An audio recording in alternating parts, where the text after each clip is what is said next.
ഓം ശ്രീ ആഞ്ജനേയായ നമ. MSV4 astro റിസർച്ചിലേക്ക് സ്വാഗതം. ഞാൻ MS വിനീത്. ഷഷ്ടി വ്രതത്തിന്റെ പ്രാധാന്യം എന്താണ്? ഇതാണ് ഈ ഒരു വീഡിയോയിൽ ഞാൻ പ്രതിപാദിക്കുന്നത്. എന്താണ് ഷഷ്ടി വ്രതം? എന്തിനു വേണ്ടിയാണ് ഷഷ്ടി വ്രതം അനുഷ്ഠിക്കുന്നത്? എന്റെ ചാനൽ MSV4 ആസ്ട്രോ റിസർച്ച്, ഇത് പ്യൂർലി ആസ്ട്രോളജി റിലേറ്റഡ് ഒരു ചാനലാണ്.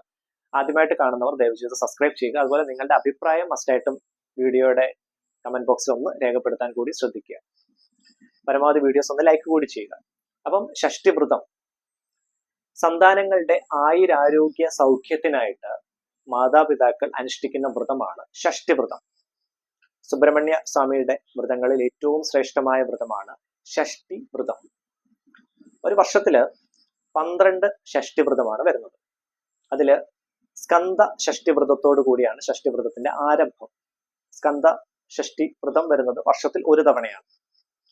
സ്കന്ദ ഷഷ്ടിവ്രതം അനുഷ്ഠിച്ചിട്ട് പിന്നീട് ഓരോ മാസങ്ങളിലും ഷഷ്ടിയുടെ അന്ന് വ്രതം സുബ്രഹ്മണ്യ സ്വാമി ക്ഷേത്ര ദർശനം നടത്തി ഷഷ്ടി പൂജ നടത്താവുന്നതാണ്. അതുപോലെ തന്നെ കുമാരസൂക്ത പുഷ്പാഞ്ജലി നടത്തി കഴിഞ്ഞാൽ അങ്ങനെയുള്ള ആരോഗ്യപരമായിട്ടുള്ള ബുദ്ധിമുട്ടുകൾ, ശത്രുപരമായിട്ടുള്ള തടസ്സങ്ങൾ മാറുന്നു.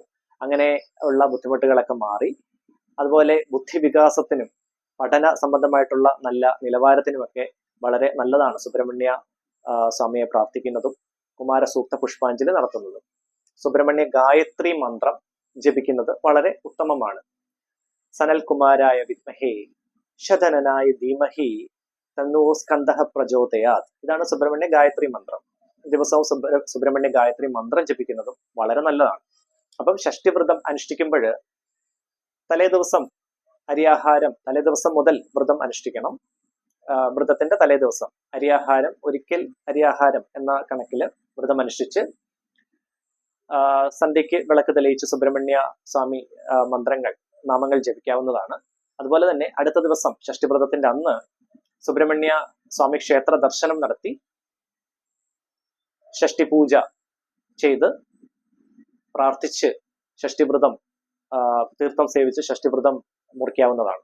അപ്പം ഷഷ്ടിവ്രതം അനുഷ്ഠിക്കുമ്പോൾ മാതാപിതാക്കൾ അനുഷ്ഠിക്കുന്ന വ്രതമാണ്. കുട്ടികളുടെ ആയുരാരോഗ്യ സൗഖ്യത്തിനും അതുപോലെ സത്സന്താനങ്ങൾ ഉണ്ടാകാൻ വേണ്ടി, സന്താനപരമായിട്ടുള്ള അങ്ങനെ തടസ്സങ്ങളൊക്കെ ഉള്ളവർക്ക് അങ്ങനെയുള്ള തടസ്സങ്ങളൊക്കെ മാറാനും ഷഷ്ടിവ്രതം വളരെ ശ്രേഷ്ഠമാണ്.